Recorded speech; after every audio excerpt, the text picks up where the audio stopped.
The new annual report on investment performance. This new report must be provided on an annual basis and will likely give you new information you haven't seen before. And while different financial institutions will have different layouts for their reports, here's what you want to look for in general.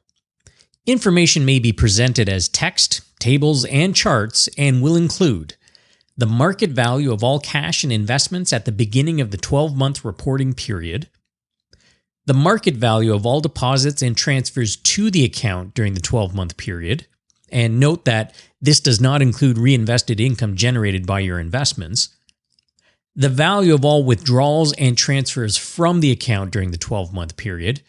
This will include any direct costs you have paid, but will not include indirect costs, the total change in value of your account during the 12-month period, and finally, the closing market value of all cash and investments at the end of the 12-month reporting period.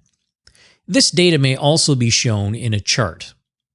The change in market value will likely be a number investors will focus in on. The same information will also be provided from the time you originally opened your account with this financial institution. Note that if your firm does not have this information, they will still be required to report numbers for this section starting from at least July 15th, 2015. Again, this information may be shown in chart form.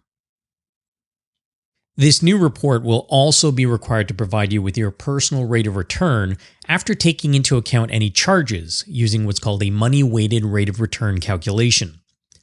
Note that these numbers represent the annual rate that your investments grew on a compounded basis and do not represent the cumulative growth for the various time periods. For example, a 5-year annualized return of 3.46% can be thought of as a growth rate of 3.46% per year for that 5-year period. For more information, please see our video titled Money-Weighted versus Time-Weighted Returns. You will be provided with an annualized personal rate of return for the 12 months covered by the annual report. And if you have had your account with this financial institution for more than 1 year, you will also get a personal rate of return since you opened your account. You may also see annualized returns for 3-year, 5-year, and 10-year periods if your firm has that data available. After reviewing these new investment performance reports, it may be helpful to compare the performance of your investments against an appropriate benchmark. To learn more about this, please see our video titled Benchmarks.